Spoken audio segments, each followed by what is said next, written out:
Everyone, let's go! Save our gardens! Save our gardens! Save our gardens! Save our gardens! Save our gardens! Save our gardens! Save our gardens! Save our gardens! Save our gardens! Save our gardens! Save our gardens! Save our gardens! Save our gardens! Save our gardens!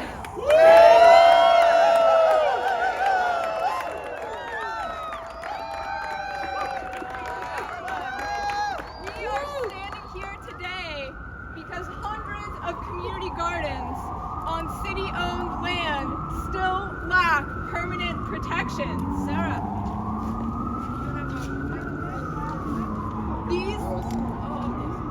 These gardens were built by our own hands when the city abandoned our communities.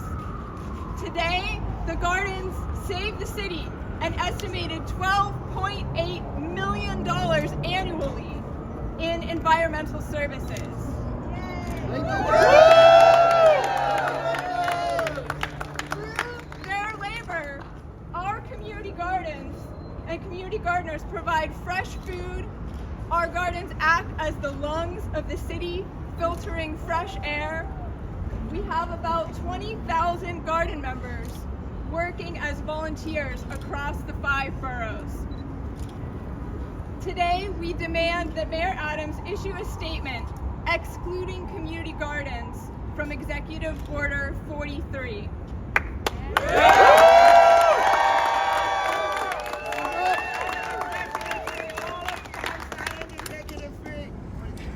Create permanent protections for our gardens. That's what we need. Beyond this statement around Executive Order 43, we need permanent protections for our community gardens. These gardens have been in place for 60, 50, 40 years. We've been around, and we don't need to continue to get trapped in this false choice between housing and gardens. We need Our message this morning is clear. Protect our gardens, protect our communities. So this morning, I'm really privileged to stand here with all of you. My name is Sarah Williams. I'm the Executive Director of Green Guerillas. And really wanted to just introduce Chuck Park here. He's the Chief of Staff for Council Member Shekhar Krishnan, who is the Chair on the Parks Committee. Thank you so much, Chuck. Thank you much, Sarah. Thank you so much, Sarah. Thank you to the council members who are with us today, including Councilmember Marte. Big round of applause. I don't know about you guys, but this is the most beautiful, most diverse, most New York City rally I've ever attended. So let's give it My name is Chuck Park. I'm Chief of Staff to the Parks Chair and Council Member Shekhar Krishnan.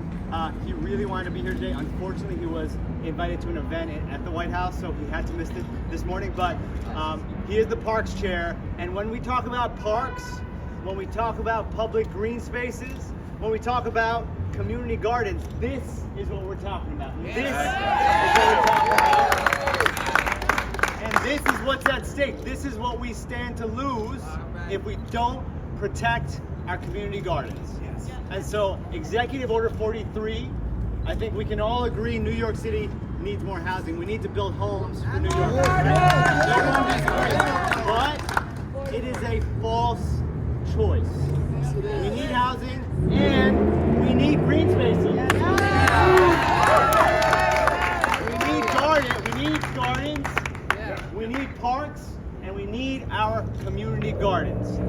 And so we're asking as representatives of the City Council, we're asking as community members, we're asking as New Yorkers that we protect these vibrant, essential, critical green spaces, not just today, but for the future. And with that, I'm going to pass the mic to Councilmember Marte, another champion for our Parks and Green Spaces. What do we need? More gardens! What do we need? More gardens! What do we need? More gardens! What do we need? More gardens! Awesome, awesome. It's so great to be here with such a lively group of people from all across New York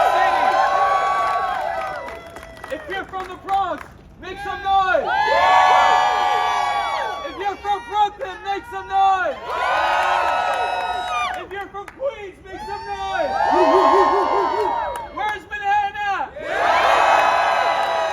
But more importantly, where's the Lower East Side at? I'm Councilmember Chris Marte. I represent the Lower East Side and all of Lower Manhattan. And we're here today to tell the mayor, stop with your demolition, with your proposals to demolish community gardens in the name of housing. This narrative of pitting housing and community gardens and green space has been done before. We saw it during the Giuliani administration, where he specifically targeted community gardens. We saw during the de Blasio administration, where he used the idea of infills to build new buildings on open land in public housing. We saw it through the de Blasio administration, where in my district alone, he has targeted Elizabeth Street Garden, East River Park, and Governor's Island. And so this trick, this strategy is not new. And I'm gonna tell you what is not new as well, the people behind me. Because the people, the activists, the organizers, the gardeners have been fighting every single administration to make community gardens permanent forever. We'll keep fighting until it's done. Exactly. And so we are here today to draw the line in the sand, to tell this administration, and I must say a very unpopular administration already, we are dealing with a climate crisis. Today is the 26th day that New York City has not had rain. The second largest drought this city has ever experienced. And so as we saw last year, when the weather turned orange, when we see fires all across the country, when we have rainfalls that displaces thousands of people, we need our community gardens now more than ever. This fight is not just a fight for community gardens, it's a fight for climate justice.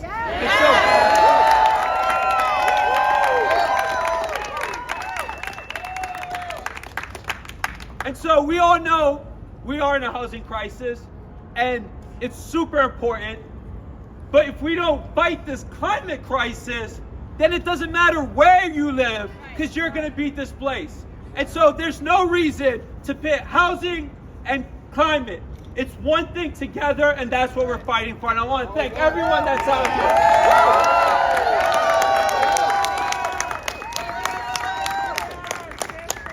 Thank you so much, Councilmember Marte. Thank you. Yes. Thank you. Raise rent! Raise the rent! Amen. What do we need? More gardens! When do we want them? Now! What do we want? More gardens! When do we want it? Now! What do we want? More gardens! When do we want it? Now!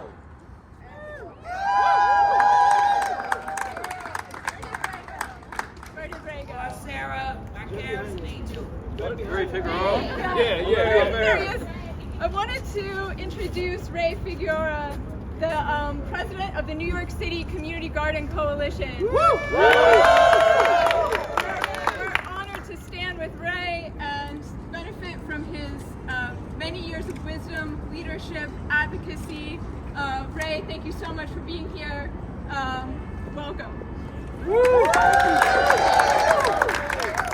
Thank you all. Mother Earth's blessings and peace be upon us as we seek to honor this sacred stewardship of her resources. That's what community gardens are. That's who community gardeners are. We are stewards of the resources and the blessings of Mother Earth. So I just want to say thank you. Thank you to Councilmember Krishnan and to his staff, Chief of Staff Chuck Park, to Greg Clark. I want to say thank you to Councilmember Sanchez and to Ben Ratner, her Director of Land Use Policy and Budget. Both Greg Clark and Ben Ratner have been working behind the scenes very diligently to really explore ways by which we can obtain permanent protections for community gardens. So I just want to thank you guys very, very much. Yes. As well as all the other elected officials, Councilmember Marte, thank you for your ongoing, unwavering support of our environment. Yes.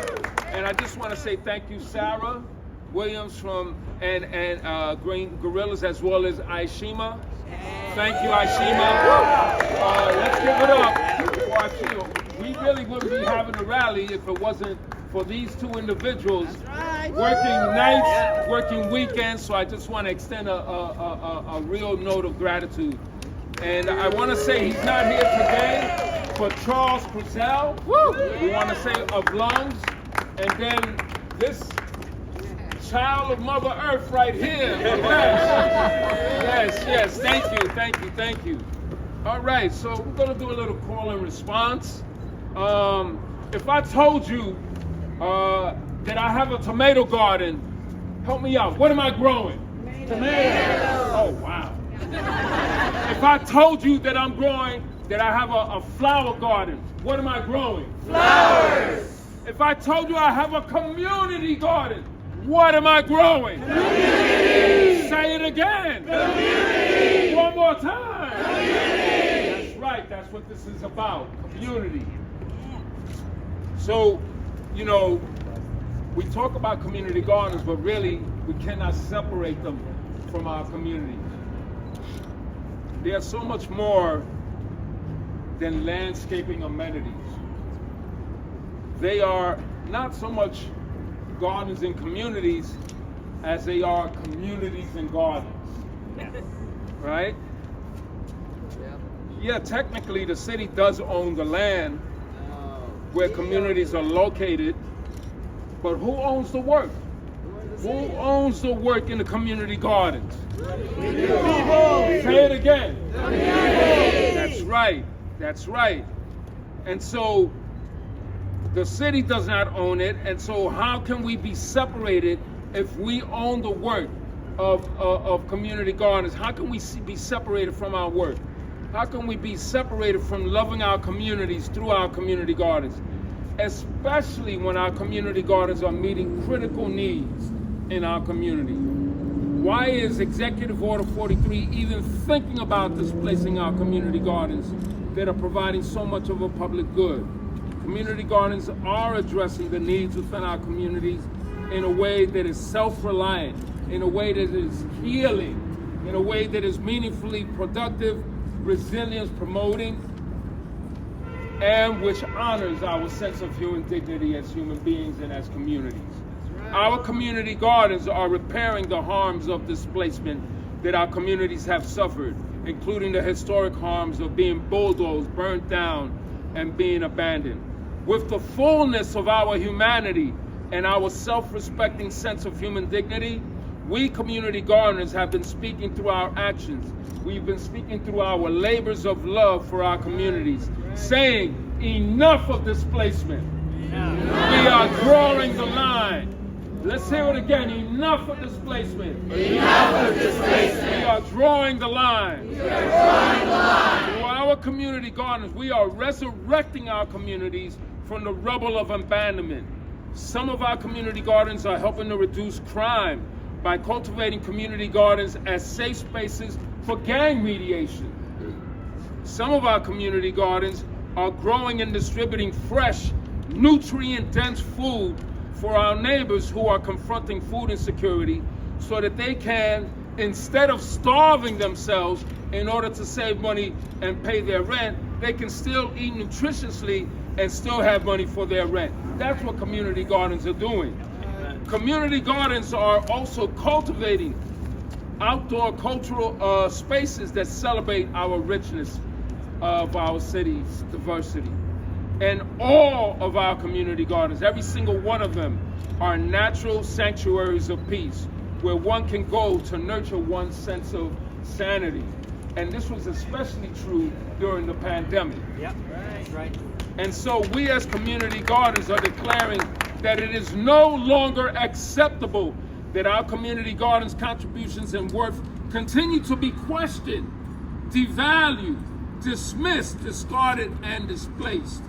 And to that end, we demand the just protection and preservation of our community gardens. As the mayor, as far as the mayor's executive order is concerned, let's be clear. Let's be very, very clear. We community gardeners, we are not opposed to affordable housing. Many of us need affordable housing. Many of us are rent burdened. We're not opposed to affordable housing. What we are opposed to, though, is community gardens being scapegoated for the housing crisis. And we're not going to go on like that. We're not accepting that. And so, for your information, did a little piece of research, right? One of our following speakers, Magali, is going to share more research. But my little bit of research, the experts at New York University's Furman Center for Real Estate and Urban Policy have identified, listen to this, folks, quote, about 14% of the land in the outer boroughs in lower density census tracts with the lowest density community districts, that land is vacant, right? Why are they going after community gardens? In other words, these are areas that could be used for the development of affordable housing. Unlike the higher density neighborhoods where community gardens are located, these outer borough areas have not been historically harmed, nor are they experiencing the social injustice legacy of social needs that are confronting our communities, where community gardens are lovingly serving to alleviate. When it comes to our communities, the city of New York should adopt the pledge that doctors take. Do no harm. And especially when it comes to community gardens that are in our communities and their history, do no additional harm. It should be applied. Executive order is not beneficial for it harms our communities. It should not be applied to community gardens. Community gardeners support Executive Order 43 being applied where there is considerable vacant land, not where there are community gardens occupying and doing so much good for our communities. While the city has historically abandoned our communities, we from our impacted communities across the city are never, ever going to abandon our communities. To our honorable city council representatives, we are appealing to your sense of decency, to bring your collective power to bear upon this issue, and do all that you can for our communities to prevent them from being separated from our community gardens. And so, community gardens are growing what? Community. Say it again. Community. One more time. Community. Justice for community gardens.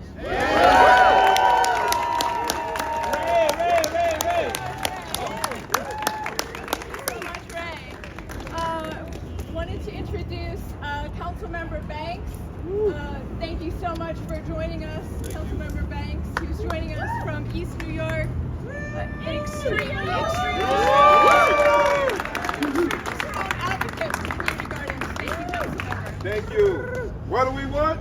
Community gardens. What do we want? More gardens. What do we want? More gardens. What do we want? More gardens. What do we want? More gardens. What do we want? More gardens. So vacant areas. What do we want? More gardens. More gardens. Yeah. My name is Councilman Banks, and I stand here today. Is Parks Chair? Is he here today? Not here. We're here with Green Guerillas, Lungs, the New York City Community Garden Coalition, and other advocates to tell the mayor that our gardens are vital treasures in our communities. and should not fall victim to greed of developers looking to build over shoehorn development projects into every nook and cranny in every parcel of land in our community.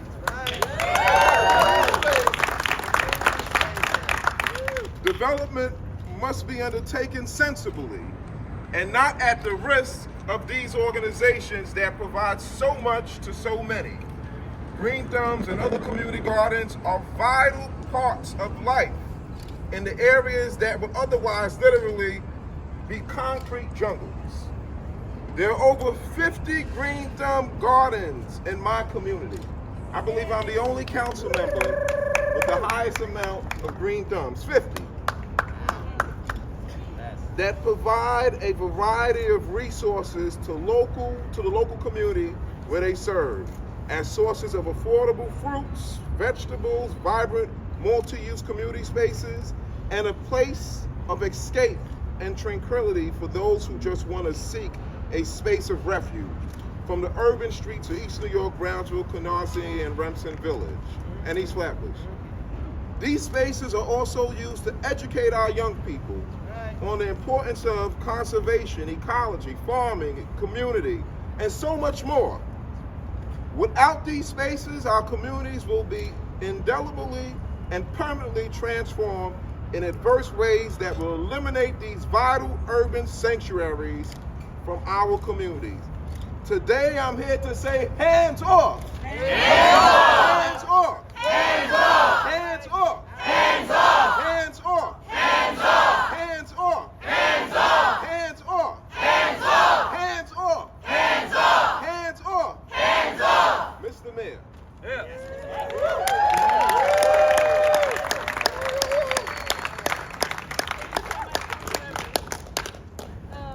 Next, I want to welcome Ricky Colon to speak. He's the Vice President of Lungs. Thank you so much, Ricky.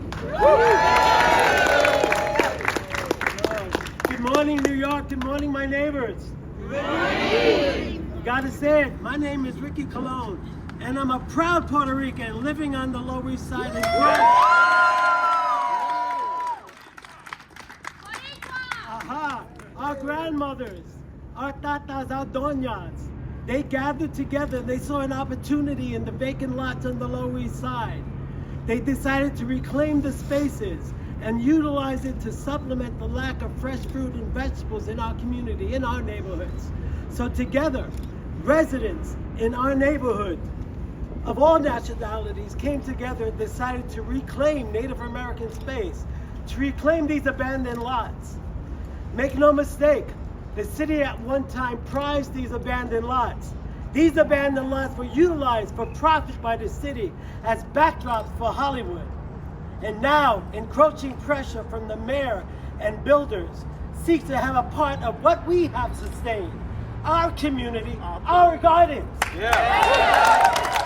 Mr. Mayor, listen up. When you threaten Elizabeth Gardens, we heed the warning and stand together with our fellow New Yorkers and neighborhood. Mayor Adams, our gardens have been under attack before under past administrations. That's why they're past administrations. We stick together.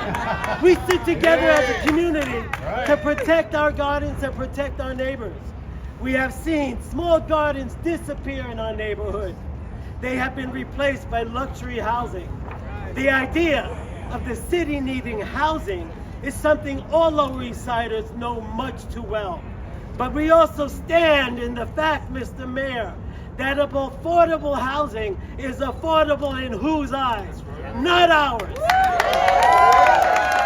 Mr. Mayor, our gardens are occupied, valued by the community, utilized by educational institutions throughout the neighborhood, utilized by colleges, utilized by parents looking for a safe place for their children, art lovers and nature lovers. They provide a sanctuary for birds. They provide drainage. The drainage we saw performed during Hurricane Sandy. Mr. Mayor, our spaces are precious to us. I invite you to come see it. It's where Lungs builds community. Mr. Mayor, let me show you our rich gardens. It is there you'll find culture, you'll find diversity, and of all things, you'll find community. Our community, our neighborhoods are under attack. We have stood by silently as so much has been taken from us. When you mess with Elizabeth Gardens, you mess with all of us. At this point, Mr. Mayor, silence is not an option. Listen to our voices. Gracias, mi gente.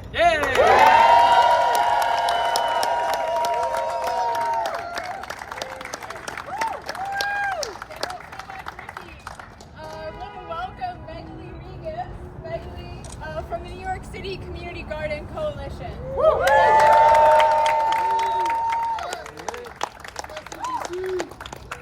I also represent Loans. I'm a longtime resident of the Lower East Side. For 30 years, I've been fighting for our gardens. We've lost a few, we've managed to keep some, and we treasure them. People from around the world come to the gardens to see what we've done. We are an asset to New York. And so we are here to protest Executive Order number 43, where the mayor has basically started a task force for all agencies in New York to look for land, including the Parks Department. This is not acceptable to us. And the reason why it's not acceptable, I did the math. I spent hours looking at data at all the 600 gardens in the city, and I calculated. I also went to the New York City Parks Department website, and it actually matched my data. So community gardens are 0.1% of the land mass of New York. We are not a threat to housing.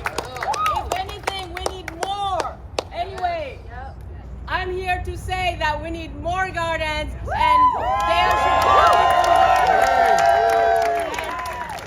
and also, we feel we are in community with Elizabeth Street Garden.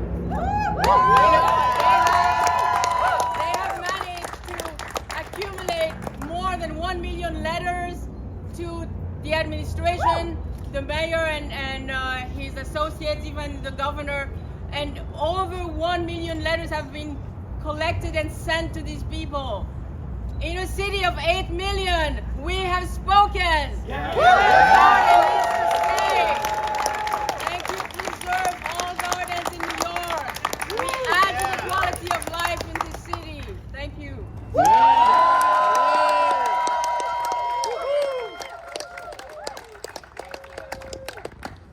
wanted to introduce next Joseph Rivera, who's the Thank you, everyone, and thank you for showing up for community gardens across the city. If you watch, there's an amazing documentary. I encourage everyone to watch it. It's free on YouTube. It's called Dirt. And I watched it at the start of this year's Lungs Festival. And you see community activists, some of who are probably standing behind me, some are standing behind me right now, saying the same thing that we're saying now from the 90s, where they were pitted against affordable housing or senior housing. And that's just a divide and conquer tactic. It's an age-old tactic. We've seen it in every aspect of our government. It's a divide and conquer tactic because they know that when we stand together, we're stronger. And if you watch this documentary, you listen to these activists, these gardeners, you can hear them saying, why are you pitting seniors who need housing against seniors who need housing in gardens? Why? It's an illusion. And they're saying the same things against false choices. They're saying the same things against a government that was creating these false dichotomies. And I imagine it's very threatening for a government and city agencies when the people of the community run and manage public land, because that's what public land really is, right? Right. That's what public land really is, when it's managed and run by the people for the people, the land of the commons.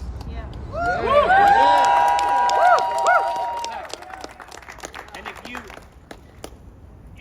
if you watch this and you see these themes, it makes you start to see that we're at the mercy of city agencies and commissioners who are not elected. They're appointed. Right? Think about that for a second. They're not elected, they're appointed. And it makes me, I've always had a concern with the Green Thumb licensing agreements, because why is there a clause in there that says the city can take back this land, or they can terminate the lease? Why is that in there? Why would that ever be in a lease agreement if they are committed, if an elected official is committed, if a city agency is committed to preserving community gardens and preserving green space? Why isn't there something that says they're preserved in perpetuity? Ask yourself that. Because it shows what they have in mind, and we see this with the executive order. We see that threat. We see the possibility, and we're told as community members and New Yorkers that if you want to advocate for a cause, if you want to fight for something, you go to your community board, you go to your elected officials. We're lucky to have some elected officials who stand with the people. But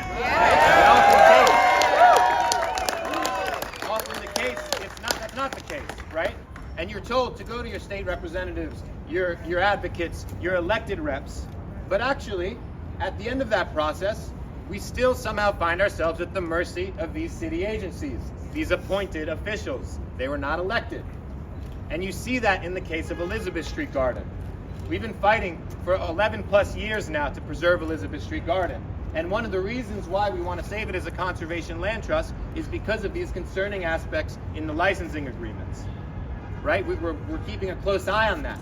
And we want to stand with all community gardens to say that no matter what you're under, it should be saved in perpetuity. Yes. Perpetuity, green space for everyone. Woo! Woo! And with Elizabeth Street Garden, I've been in this building. I've sat with the mayor. I've sat with the deputy mayor, Maria Torres Springer, and we've given them alternative solutions that address everything on the table. Because we're not against affordable housing. We're not against building housing that's needed for people. We're against it when it comes at the expense of community gardens and green space. Yeah. And so we've gone beyond that. We've gone and we've identified city-owned land.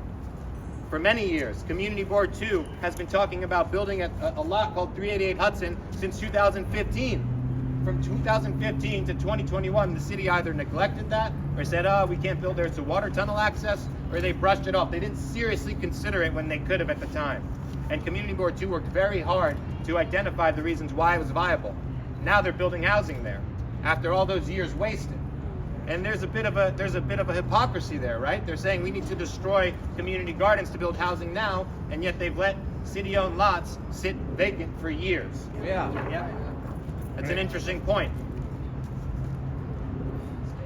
These sites, these city-owned sites, were always met with the same response.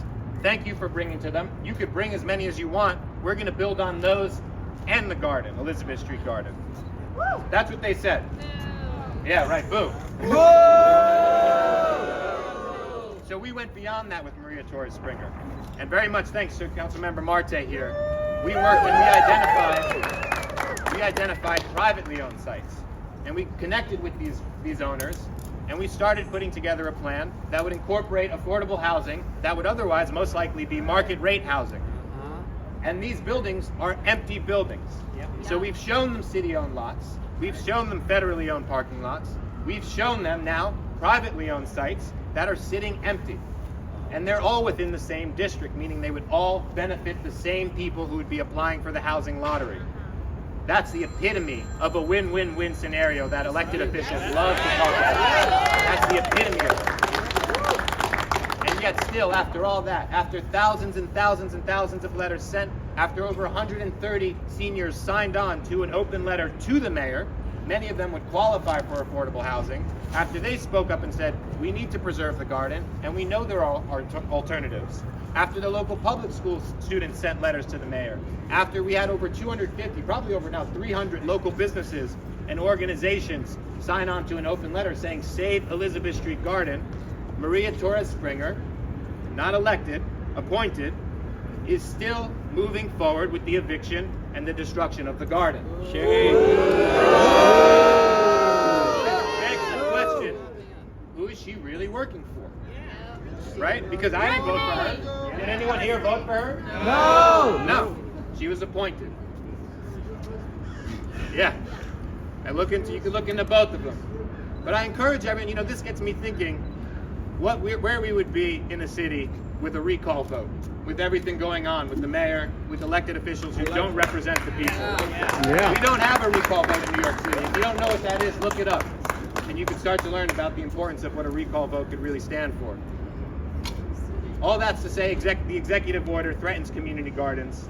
And the mayor, if he's in there, I don't know if he's in there, if he's in there, he should heed our warning and our cries to preserve all community gardens in perpetuity. It would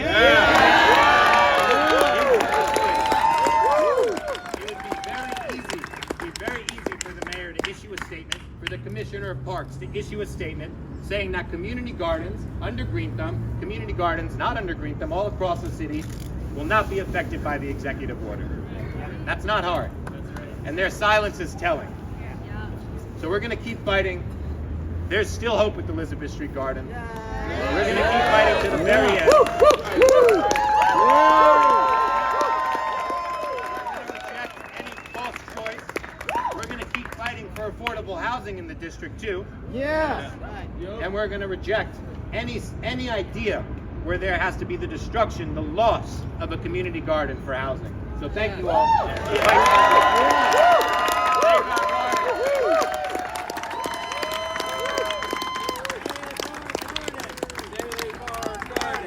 Save our garden! Save our garden! Save our garden! Save our garden! Save our garden! Save our garden! Save our garden! Save our garden! Save our garden!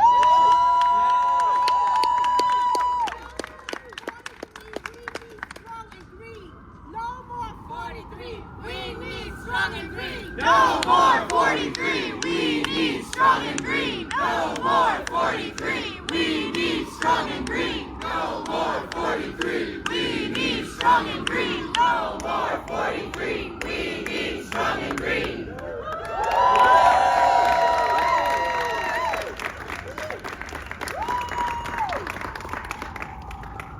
Do we have Jim Daughtry here?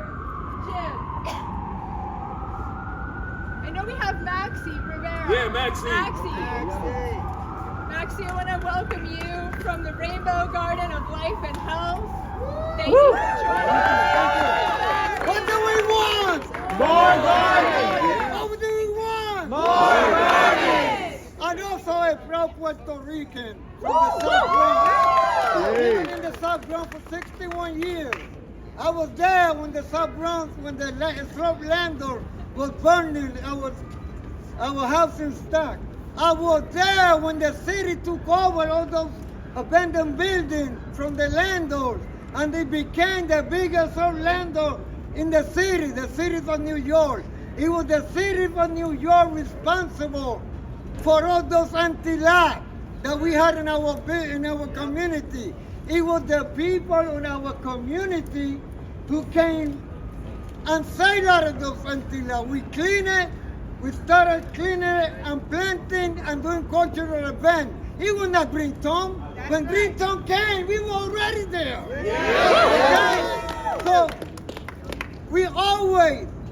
we've been there. And Mr. Mayor, I'm going to say you, Mr. Mayor, I've been a housing organizer for over 40 years. Thank you. Okay? I have fought in my community for housing, and we continue fighting for affordable housing in our community, but not at the expense of the community garden. Yes. The community garden are our hope in our community.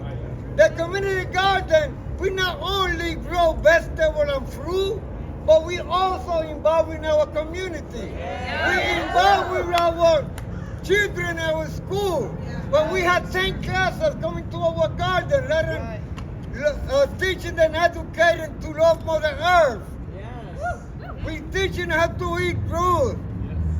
We teaching how to preserve compost, doing composting, so we could do our own composting, not to depend on nobody.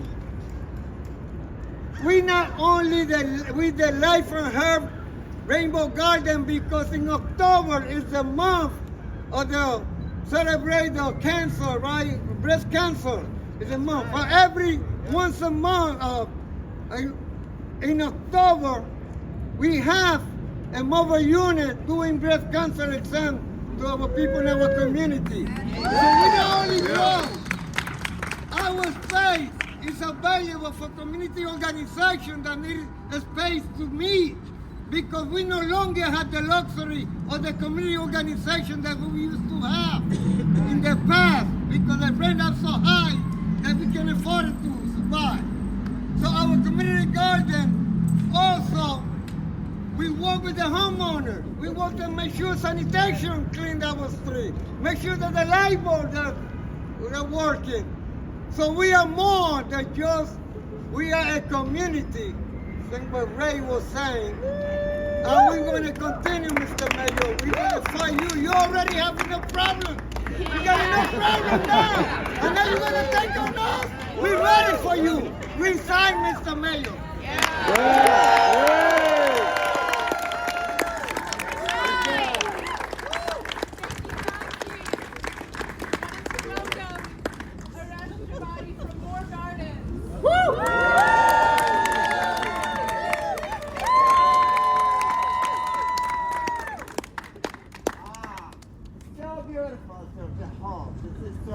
Thank you, all the organizers, for doing this. Thank you. Thank you, those representatives, for doing the right thing for our communities and our community green spaces. Of course, the biggest thanks is to those folks who've been doing this for 40, 50, 60 years, taking back the land that belonged to the people back as a revolutionary act of reclaiming land and giving it back to the commons, as it was said.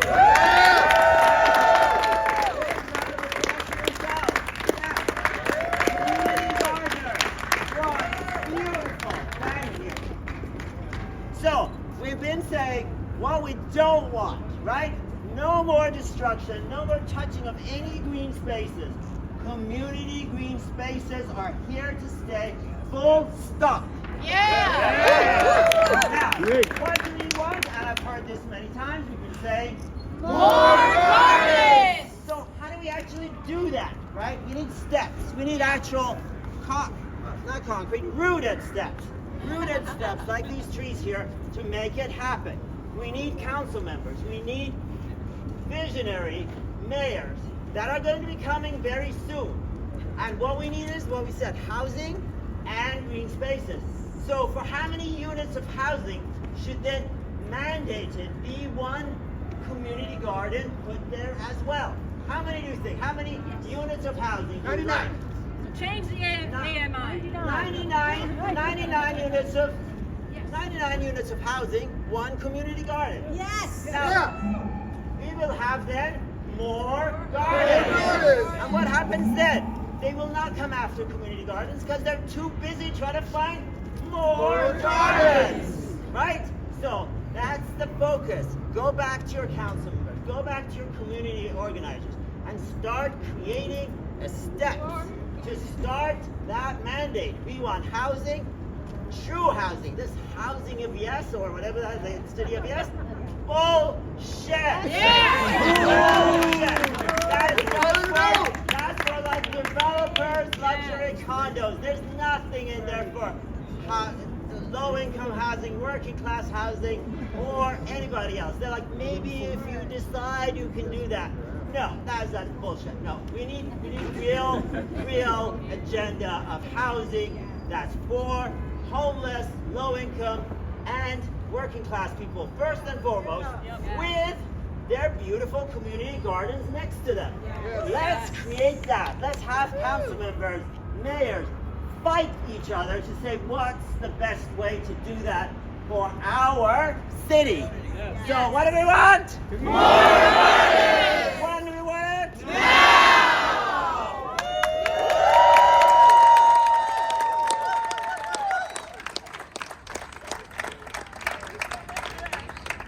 I'd like to introduce Jenny Dubnow, the chair of the Western Queens Community Land Trust.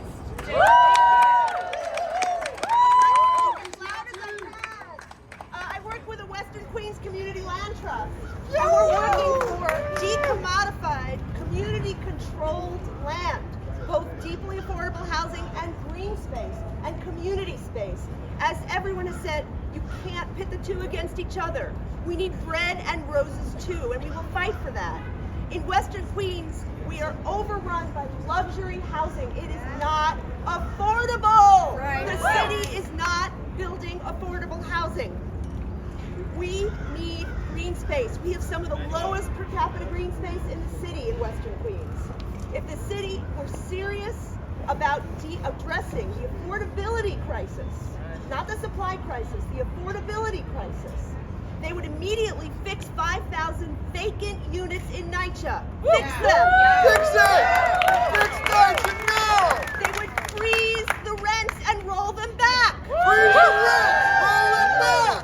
And they would use public funding to build publicly controlled, deeply affordable housing. We have to stop depending on the market and these greedy developers to build housing that is displacing us. It ain't working. It's not worth it. We need bread and roses too. We will keep fighting. We need green space. We do not need the city of mess, which is only going to bring more unaffordable housing. It's going to grab our green space and our community space, and we will keep fighting. Thank you.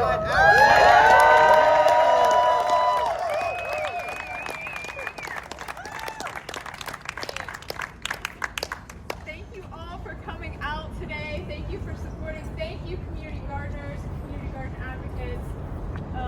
This fight will continue. But regardless of what the mayor responds or not, we need permanent protections for our gardens. Thank you so much, everyone, for standing with us. What do we want? More gardens! When do we want them? Now! And if we don't get it, Shut it down! Shut it down! if we don't get it, Shut it down! get ready to bring the bulldozers in the winter, y'all! We need to be partners. Hello, everybody. Hello,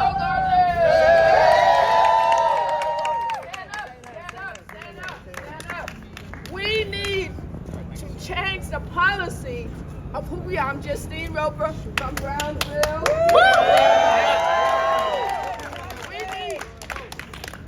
We need to change the policy of who we are. We're not volunteers. We can't be volunteers for the rest of our life. I mean, these gardens. We need to tell the city of New York that we want to be partners.